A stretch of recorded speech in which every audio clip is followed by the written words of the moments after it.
जम्मू आ गए, दिल्ली आ गए, अलग अलग जगह पे आ गए और अभी सरकार उनको करेगी प्रिजन सेटल। मेरी बात समझ गए? क्या सबके साथ मर्डर हो जाता है?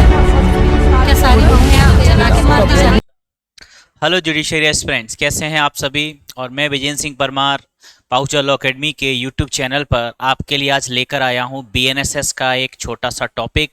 जी हाँ, जो कि डेमो के तौर पे आपके लिए काम करेगा। आज हम थोड़ा सा कॉन्सेप्ट पढ़ने की कोशिश करेंगे विच इज़ ऑन भारतीय नागरिक सुरक्षा संहिता 2023। जी हाँ, जैसा कि आप सभी जानते हैं 2024 में 1 जुलाई 2024 से तीनों ही जो न्यू क्रिमिनल लॉज हैं उनको रिप्लेस कर दिया गया है। आईपीसी की जगह अब हमारे पास बीएनएस है, सीआरपीसी की जगह अब हमारे पास बीएनएसएस है और एविडेंस की एक्ट की जगह हमारे पास बीएसए है। तो आज मैं आपको यहाँ कुछ शब्दों में कुछ ऐसी चीजें बताने जा रहा हूँ। अंदर मैं आपको बीएनएसएस की ही कुछ महत्वपूर्ण चीजें आपको बताने जा रहा हूँ, ठीक है। तो सबसे पहले तो मैं आपको ये बता दूं कि 95% से चीज़ें बीएनएसएस में वही हैं जो कि सीआरपीसी में थी। कुछ डेफिनेशंस ऐड कर दी गई हैं, कुछ प्रोविजंस ऐड कर दिए गए हैं। चीज़ों को थोड़ा सा स्पीडी ट्रायल के लिए थोड़ा सा ध्यान दिया गया है, डिजिटलाइजेशन को बढ़ावा दिया गया है। 5 नई डेफिनेशन में जो भी चीज़ें ऐसी थी जो कि डिफाइंड नहीं थी, जैसे कि इलेक्ट्रॉनिक कम्युनिकेशन और आपका ये सारी चीज़ें, जमानत, बेल, बॉन्ड क्या होता है, ये सब जो परिभाषित नहीं थे, शब्द उपयोग होते थे सीआरपीसी में लेकिन डिफाइंड नहीं थे, उनको अब यहाँ पर परिभाषित कर दिया गया है।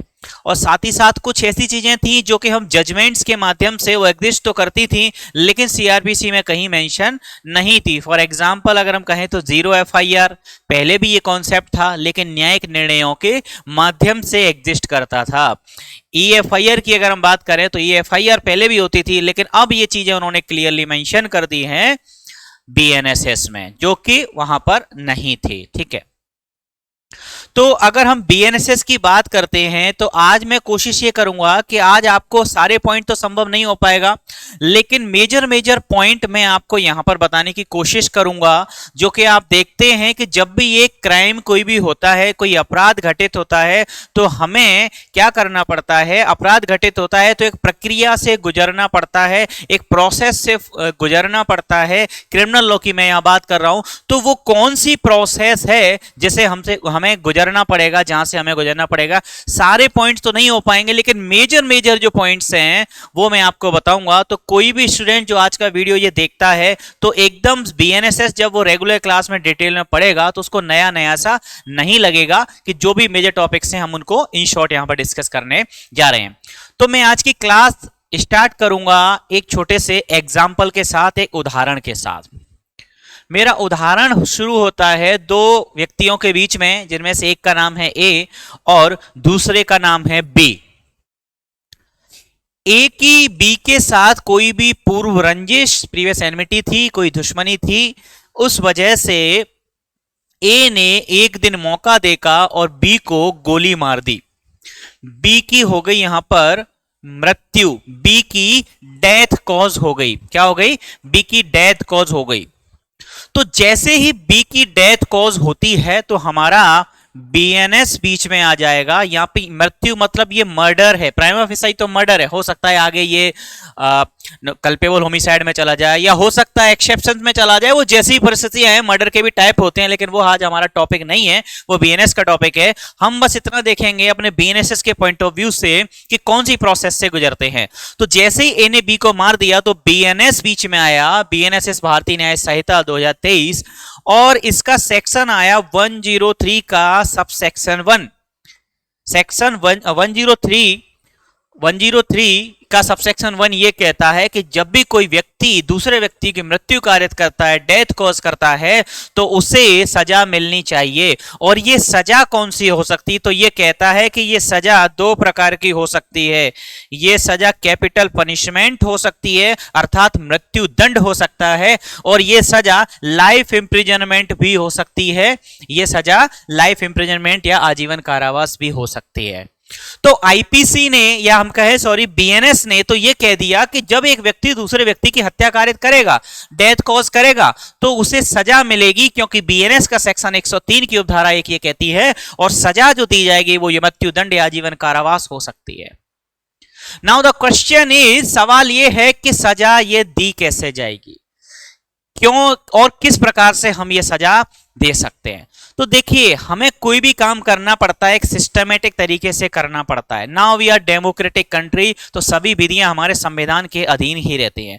तो यदि अब हम इसको सजा देने जाते हैं, तो मृत्युदंड या आजीवन कारावास देने जाते हैं, तो हमारा संविधान बीच में आ जाता है, हमारा कॉन्स्टिट्यूशन बीच में आके हमें रोकता है, और कॉन्स्टिट्यूशन का भी आर्टिकल 21 हमें रोकता है और ये कहता है कि रुकिए, आप किसी व्यक्ति को सजा दे तो सकते हैं, आप किसी व्यक्ति को उसके प्राण से, दया स्वतंत्रता से वंचित तो कर सकते हैं, लेकिन आपको एक प्रक्रिया का पालन करना पड़ेगा। और प्रक्रिया कौन सी होगी? विधि द्वारा स्थापित प्रक्रिया, प्रोसीजर एस्टेब्लिश्ड बाय लॉ।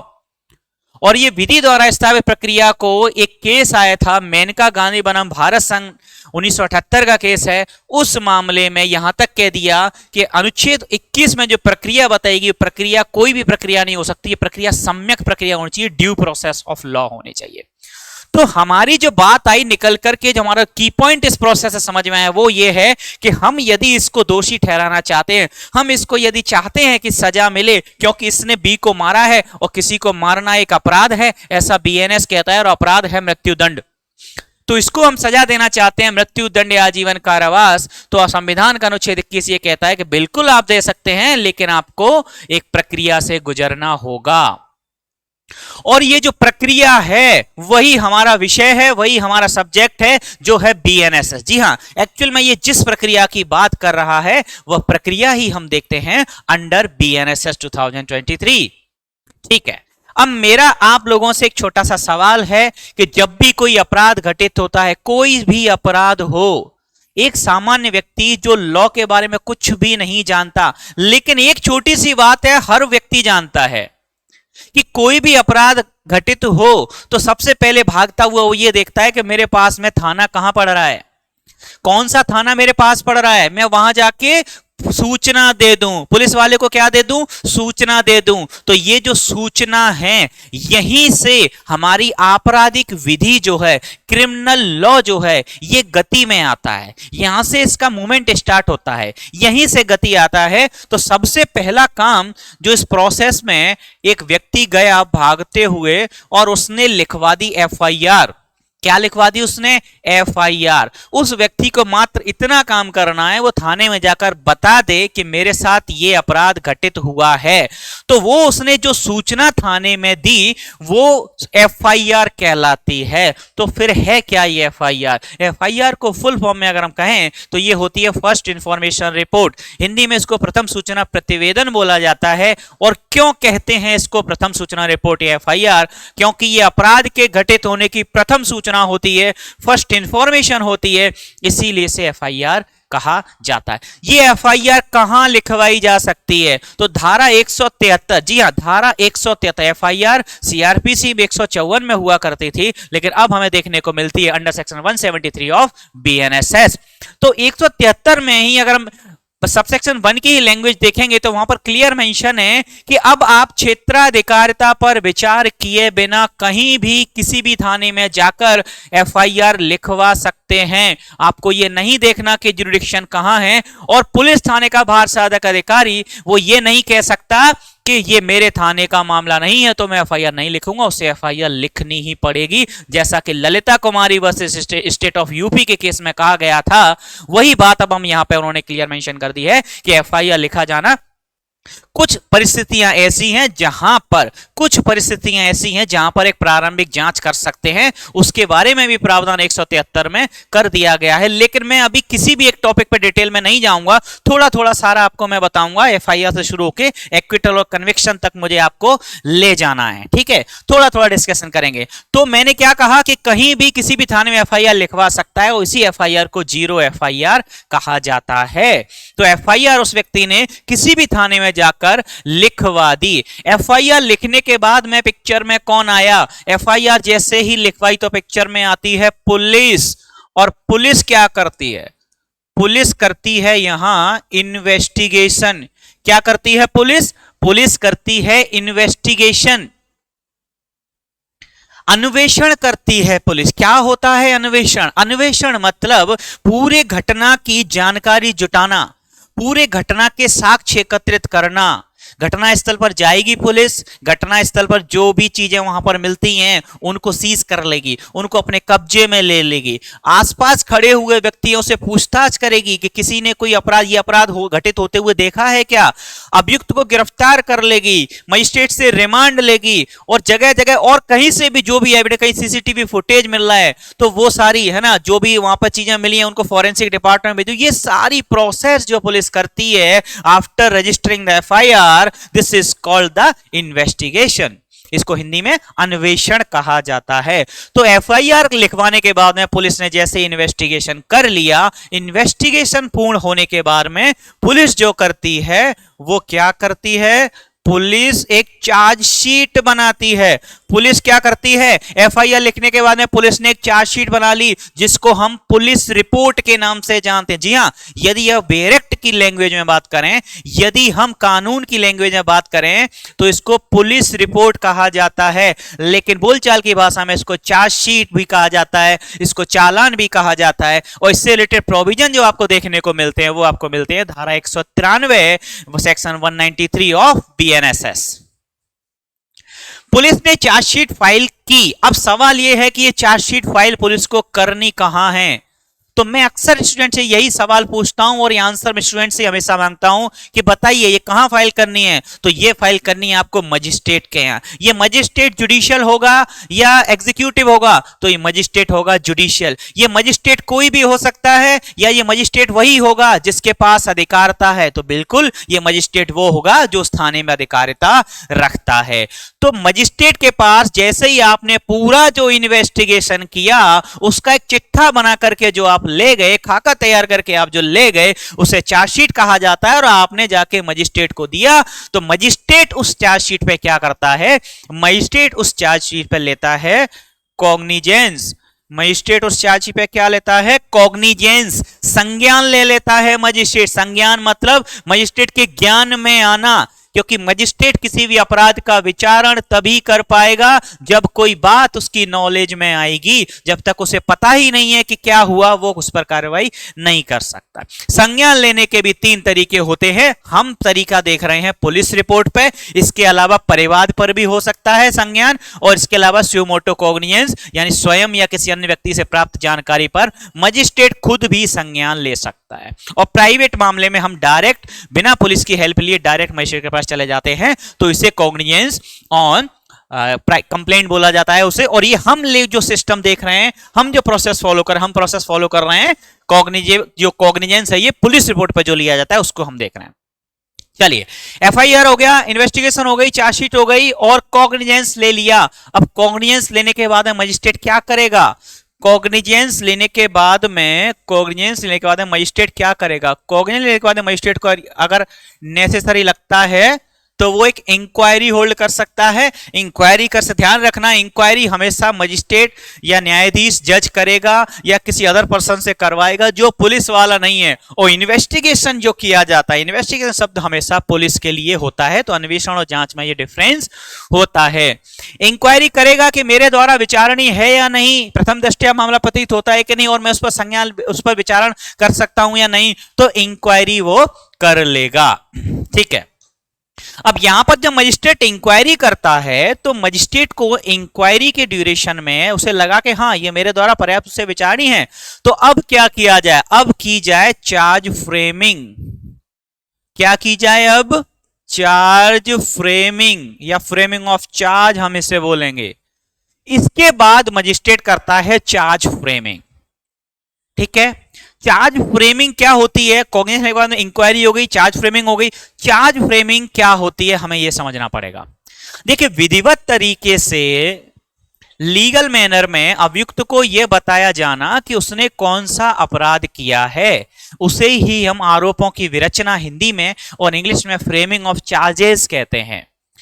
इसमें यह बताया जाएगा अभियुक्त को कि आपने इस घटना दिनांक को इस समय पर और इस व्यक्ति के विरुद्ध ऐसा कृत्य करके ये काम किया है और इस प्रकार आपने ऐसा अपराध किया है जो इस कानून की इस धारा के इस उपधारा के अंतर्गत आता है और आपने ऐसा जो काम किया ये इस न्यायालय द्वारा विचारणीय, अर्थात मैं इसका विचारण करने जा रहा हूं। तो विधिवत तरीके से उसे बताया जाता है और उससे पूछा जाता है कि क्या वह गिल्टी प्लीड करता है, क्या वह अपना दोष स्वीकार करता है या विचारण चाहता है। तो ये होता है चार्ज फ्रेमिंग या फ्रेमिंग ऑफ चार्ज। बहुत ही एसेंशियल पार्ट है, इसको आप आईकट नहीं कर सकते हैं, ठीक है। चार्ज फ्रेमिंग होने के बाद में क्या होगा, इसके बाद में क्या होगा, इसके बाद में समन सर्विस, जो भी सर्विस इशू होगी, समन मामला वारंट मामला जैसा भी है, ठीक है। फिर उसके बाद में फिर एक डेट फिक्स कर दी जाएगी प्रोसिक्यूशन एविडेंस के लिए। अभियोजन पक्ष के साक्ष्य की डेट फिक्स होगी और उस दिन अभियोजन पक्ष का साक्ष्य लिया जाएगा। उस दिन अभियोजन पक्ष का साक्ष्य लिया जाएगा। अभियोजन पक्ष मतलब पुलिस की तरफ से जो सरकारी वकील जो कोर्ट में आएगा, ठीक है, वो कोर्ट में आकर बताएगा कि वो कौन से साक्ष्य हैं और वो कौन से साक्षी हैं जो ये साबित करेंगे कोर्ट में आकर के कि उन्होंने देखा है या फिर उनके पास ये वजह है जिसके आधार पर वो कह सकते हैं। देखिए एविडेंस दो प्रकार का होता है, या तो डायरेक्ट ही होगा या इनडायरेक्ट होगा। सर्कमस्टेंसेस, अगर किसी ने डायरेक्टली नहीं देखा मारते हुए तो हम क्या करेंगे, परिस्थितियों की एक कड़ी बनाते हैं, सर्कमस्टेंशियल एविडेंस बोला जाता है उसे। तो वहां पर बहुत सारे लोगों से एविडेंस कलेक्ट कर करके चीजों को जोड़ जोड़ के हम एक पूरी चेन बनाते हैं। फिर उस इनडायरेक्ट वे में फिर हम उसको पूरा एक चेन बना करके फिर हम उसको दोषी ठहराते हैं। और जहां डायरेक्ट एविडेंस अवेलेबल है तो वहां तो ठीक ही है, सामने वाले ने खुद देखा है घटनास्थल को, ठीक है। तो प्रोसिक्यूशन एविडेंस लिया जाएगा। प्रोसिक्यूशन एविडेंस में ये सारी बातें हो जाएंगी और उससे पूछा जाएगा कि भाई ठीक है। अब प्रोसिक्यूशन एविडेंस होने के बाद में अभियुक्त से पूछा जाएगा, क्या पूछा जाएगा और इसे क्या कहते हैं, तो इसे बोला जाता है स्टेटमेंट ऑफ अक्यूज। इसको अभियुक्त कथन या मुलजिम बयान के नाम से भी जाना जाता है। कई बार ये प्रीलिम्स में क्वेश्चन आया है, ये इंटरव्यू में पूछा जा सकता है कि जो मुलजिम बयान होते हैं इसकी स्टेज क्या होती है।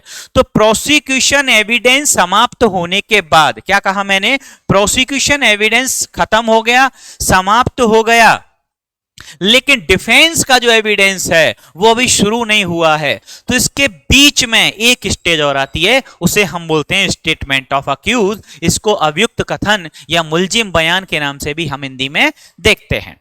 ये क्या होता है, it is a rule of natural justice. ये नैसर्गिक न्याय का बहुत बड़ा सिद्धांत है कि किसी भी व्यक्ति के अगेंस्ट में अगर कोई बात आ रही है तो उसे सुनवाई का अवसर तो जरूर देना चाहिए।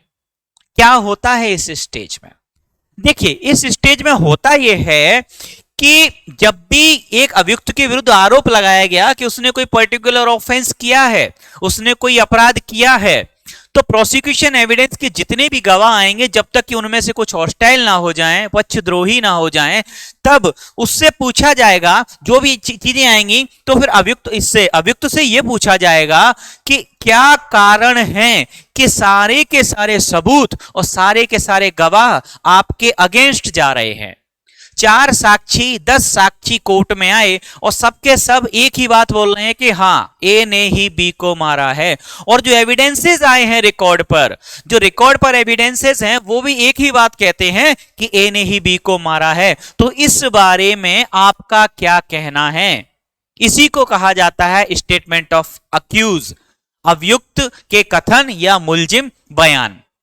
बहुत ही फॉर्मल होता है, अगर प्रैक्टिकली देखा जाए तो जो क्वेश्चंस है पूरा फ्रेम करके दे दिया जाता है, अभियुक्त से पूछा जाता है, लिखित में जवाब दे देता है कि भाई इस गवाह का ये कहना है आपके बारे में कि उसने घटना स्थल पर आपको देखा, आपकी इससे पूर्व दुश्मनी थी, जो भी बातें कही है तो वो फॉर्मल से रिप्लाई दे, हाँ मैं नहीं जानता, मैं घटना स्थल पर नहीं था, मुझे नहीं पता, फॉर्मल से रिप्लाई वो दे देता है। लेकिन it is the mandatory one, ये मैंडेटरी है जब तक कि उसको पर्सनल अपीयरेंस से छूट नहीं दे दी गई। हाँ प्रोविजन आपको यह भी मिलता है कि अगर पर्सनल अपीयरेंस से छूट है तो इससे भी छूट मिल सकती है अभियुक्त को, लेकिन अगर ऐसा नहीं है तो फिर यहां पर जो है क्या होगा, ये उसको सुनवाई का मौका दिया जाएगा, जो कि मर्डर के केस में तो नहीं होगा। तो यहां पर उसको ये मौका दिया जाएगा, उससे पूछा जाएगा कि बताइए क्या कारण है कि सबके सब आपके अगेंस्ट में बोल रहे हैं। तो ये तो हो गया statement of accuse. Statement of accuse जब हो गया तो इसके बाद में फिर आता है, इसके बारे में आता है फिर डिफेंस का एविडेंस, प्रतिरक्षा साक्ष्य, बचाव पक्ष की ओर से साक्ष्य। देखिए, हम किसी अभियुक्त को तब तक निर्दोष मानते हैं जब तक कि वो, हम किसी अभियुक्त को कब तक निर्दोष मानते हैं जब तक कि वो हम कह सकते हैं कि युक्त संदेह से परे, बियॉन्ड रीजनेबल डाउट, वह दोषी सिद्ध नहीं हो जाता। क्या कहा मैंने कि किसी भी अभियुक्त को तब तक विधि क्या कहती है, अभियुक्त ही कहती है, अपराधी नहीं कहती। क्यों? क्योंकि वो अपराधी तब होगा जब प्रोसिक्यूशन अपने साइड से पूरा एविडेंस उतना स्ट्रांग लेके आएगा कि किंचित मात्र संदेह भी नहीं रह जाएगा कि उसने अपराध नहीं किया है। सारी परिस्थितियां एक ही ओर इशारा करेंगी। तो हम इस सिद्धांत पे काम करते हैं कि जब तक वो दोषी नहीं हो जाता तब तक हम उसे निर्दोष मान के चलते हैं। और दूसरा ये कि चाहे 100 अपराधी छूट जाएं लेकिन एक निर्दोष को सजा ना मिले, इसलिए हम इन सिद्धांतों पर काम करते हैं। तो बेसिकली अगर देखा जाए तो ये तो मैंडेटरी है, क्योंकि प्रोसिक्यूशन अगर चाहता है कि कोर्ट ए को दोषी ठहराए तो भाई उसे एविडेंस देना पड़ेगा, ये मैंडेटरी है। लेकिन क्या डिफेंस का एविडेंस देना मैंडेटरी है? नहीं, बिल्कुल मैंडेटरी नहीं है। वो कह सकता है कि मेरे पास कोई एविडेंस नहीं है, मैं कोई सबूत नहीं देना चाहता। Still total burden of proof यहां पर किस पे रहेगा? प्रोसिक्यूशन वो एविडेंस दे या ना दे, तब भी बर्डन ऑफ प्रूफ इसी पे रहता है जब तक कि वो सर्टेन एक्सेप्शंस के अंतर्गत ना आता हो, जहां पर कुछ एक दशाओं में शिफ्ट हो जाता है बर्डन ऑफ प्रूफ, सामान्यतः यही होता है। लेकिन ऐसा होता ही है, ये ह्यूमन नेचर है कि सामने वाला हमको फंसाएगा, ठीक है, लेकिन हम कोई कोशिश भी ना करें अपने बचाने को, अपने आप को बचाने के लिए, तो ये तो हम अपने आप के साथ अन्याय करेंगे। तो इसीलिए डिफेंस में एविडेंस दिया ही जाता है। तो यहां पर क्या होगा, इन दो चीजों में आप कंफ्यूज मत होइएगा students. Statement of accused and defence evidence, these two are different things. ये एक फॉर्मल नेचर का है, लेकिन यहां पे अपने को बचाने के लिए साक्ष्य देगा। यहां बचाव पक्ष का एडवोकेट लेकर आएगा कि सर देखिए, फॉर एग्जांपल मैं आपको ये बता देता हूं कि मान लेते हैं कि इस व्यक्ति पर ए ने बी को जो मारा है उस पर यह आरोप लगाया गया कि ए ने बी को 1 जनवरी 2025 जो कि न्यू ईयर थी, शाम के 5 बजे मुखर्जी नगर में बत्रा सिनेमा के सामने इसने एक ने बी को गोली मारी। और ये गवाह भी सारी बात कह रहे हैं प्रोसिक्यूशन के। तो इसके बचाव के तौर पे एक प्ली ले सकता है। ये क्या प्ली ले सकता है? ये प्ली ऑफ एलिबाई ले सकता है। प्ली ऑफ एलिबाई क्या होता है? इसको हम अन्यत्र उपस्थिति का अविवाक बोलते, हिंदी में बोलते हैं अन्यत्र उपस्थिति का अविवाक, और इंग्लिश में प्ली ऑफ एलिबाई या कुछ एलबी भी बोलते हैं।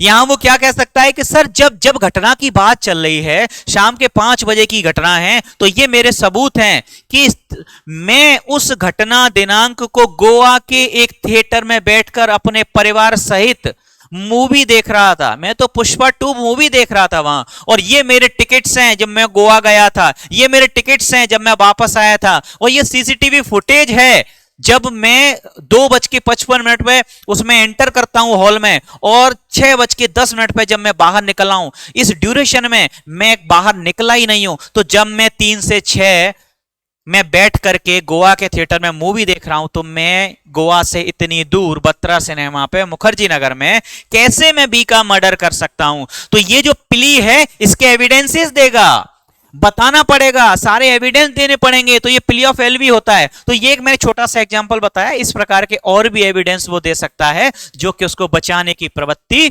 रखते हो। उम्मीद करता हूं स्टूडेंट्स कि यहां तक चीजें आपको क्लियर होंगी।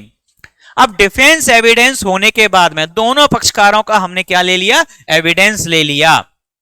डिफेंस एविडेंस होने के बाद में, सॉरी ये रहेगा, डिफेंस एविडेंस होने के बाद में हम यहां पर अब होता है फाइनल आर्ग्यूमेंट। क्या? फाइनल आर्ग्यूमेंट, अंतिम बहस, अंतिम तर्क। आपने अक्सर सुना होगा कि मामला कहां है? मामला अंतिम तर्क पर लगा है, मतलब दोनों की तरफ से एविडेंस सब कुछ कंप्लीट हो गया है। अब अंतिम बहस, जज साहब कहेंगे बताइए भाई क्या कहना है दोनों का, अपने अपने मामले, दोनों के एविडेंस तो हमने ले लिए, अब इसके बारे में और कुछ कहना है दोनों को, तो इसे हम अंतिम बहस या फाइनल आर्ग्यूमेंट के नाम से जानते हैं। फाइनल आर्ग्यूमेंट होने के बाद में 2 ही काम होंगे। देखिए, अगर सफिशिएंट एविडेंस आया, एविडेंस भी इतना कि आप बियॉन्ड रीजनेबल डाउट, युक्तियुक्त संदेह से परे उसे दोषी ठहरा सकते हैं, तो आप उसे कन्विक्शन कर देंगे, दोषी ठहरा देंगे। अदरवाइज आपको एक्विटल करना पड़ेगा। आप संदेह है तब भी संदेह के आधार पर आप उसको छोड़ देंगे। एक चीज और यहां पर होगी कि यदि आप कन्विक्शन की तरफ जा रहे हैं तो एक सेंटेंस हियरिंग और होती है। मैंने यहां लिखा नहीं है, मैंने उसी को थोड़ा शॉर्ट फॉर्म में बता रहा हूं, लेकिन आपको ओरली बता देता हूं कि यहां यदि दोषी होता है तब एक सेंटेंस हियरिंग होती है। जी हां, ट्रायल हमेशा दो पड़ाव में होता है। पहला पड़ाव सिर्फ ये देखेंगे हम कि क्या ए ने अपराध किया, क्या ए दोषी है। अब एक पॉइंट पे आके कोर्ट ने ये पा लिया, बियॉन्ड रीजनेबल डाउट ये पा लिया कि ए दोषी है, ए ने अपराध किया। अब फिर जो एडजर्न की जाती है हियरिंग, वो सेंटेंस हियरिंग के लिए होती है कि अगली सुनवाई जो होगी वो सिर्फ इस बात पर होगी कि इसको सजा कितनी दी जाए, जिसमें दोनों पक्ष कहेंगे, जिसमें एडवोकेट कहेगा, अक्यूज का, अपराधी अभियुक्त का जो एडवोकेट है वो कहेगा कि सर ये अकेला लड़का है, 19 साल का लड़का है, प्रथम अपराधी है, घर वालों का, माता पिता का इकलौता सारा एटसेट्रा एटसेट्रा, ढेर सारी बातें वो कहेगा, और इसलिए श्रीमान इसके साथ रियायत बनने की कोशिश की जाए, यानी कि इसको कम से कम दंड दिया जाए। वहीं प्रोसिक्यूशन का जो एडवोकेट होगा, सरकारी वकील जो होगा, एडीपीओ जो होगा या एजीपी जीपी जो होंगे, वो क्या कहेंगे? वो ये कहेंगे कि नहीं श्रीमान, ये दिन दहाड़े जिस तरीके से इस व्यक्ति ने एक व्यक्ति की हत्या की है, तो कहीं ना कहीं इसकी आपराधिक मानसिकता दर्शित होती है, और ऐसे व्यक्ति को स्वच्छंद रूप से छोड़ा जाना समाज में, या उसके साथ किसी प्रकार की रियायत भी बरती जाना समाज के साथ, विधि के साथ और उस व्यक्ति के साथ, उसके परिवार के साथ बहुत बड़ा अन्याय होगा जिसको किसने मार दिया है। इसीलिए इसको सख्त से सख्त सजा दी जाए। जज सुनेगा दोनों की, करेगा वही जो उसको ठीक लगेगा, लेकिन रीजन लिखने पड़ेंगे कि आपने सेंटेंस हियरिंग पे सुना, ये बताना पड़ेगा, और सुना आपने उसको रियायत नहीं दी तो क्यों नहीं दी, और दी तो क्यों दी, वो सारी चीजें आपको लिखनी पड़ेगी।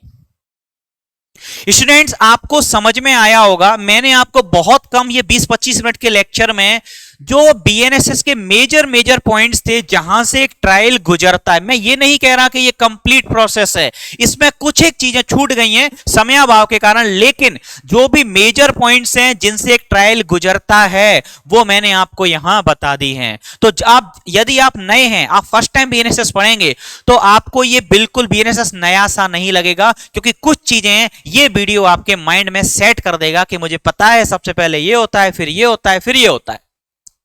स्टिल इस ड्यूरेशन में ये जो मैंने पढ़ा है, इससे रिलेटेड कोई भी डाउट या न्यू लॉज जो भी आए हैं, 0 एफआईआर, ईएफआईआर, प्रिलिमिनरी इंक्वायरी, जो भी है, इससे रिलेटेड कोई भी कैसा भी डाउट यदि आपका है तो कमेंट सेक्शन में आप मुझसे बेझिझक पूछ सकते हैं। वीडियो यदि अच्छा लगा आपको तो इसको लाइक जरूर करिएगा, और वो सारे फ्रेंड्स जिनके लिए बेनिफिशियल हो सकता है उनके साथ इसे शेयर जरूर करिएगा। देखने के लिए धन्यवाद।